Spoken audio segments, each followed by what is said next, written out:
So I see this a couple times a day as a dryer vent cleaner, and it is the roof vent. The inspectors in most cases don't go on the roof anymore. They may just fly a drone, but a drone won't be able to see if the dryer vent is working, and it won't be able to see if it's clogged. So this customer just moved into a new house and everything was fine for a couple of months, but once that screen got blocked, her clothes were not drying at all and she was getting a burning smell from her dryer.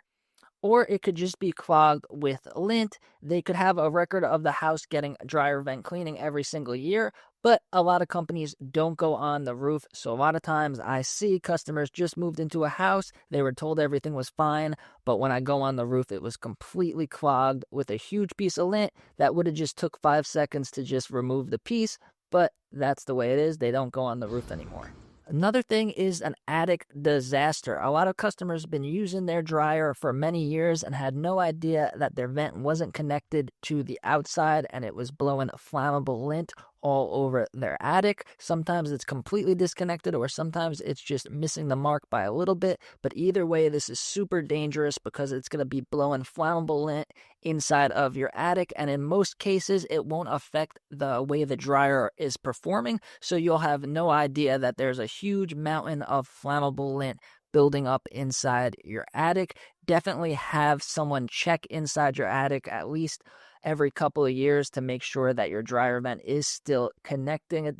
Next is inside the actual dryer. If your vent was on the side of your house, they could have checked and made sure that the air was blowing good when the dryer was on. But most people don't think about the inside of the dryer. The inside of the dryer should be taken apart every single year to be deep cleaned. There's parts in the dryer where the lint will accumulate, and this could burn. It's lint and pet hair, which is super flammable. So if this is never cleaned out and the dryer gets too hot, then this could be a huge risk of a fire hazard, or it could just make the dryer not work as well. So you have to remove the panel. Some dryers will have a panel on the back like this, which gives you access to all of the interior components. And I've seen these really bad, really filled with burnt lint, pet hair, and all types of stuff.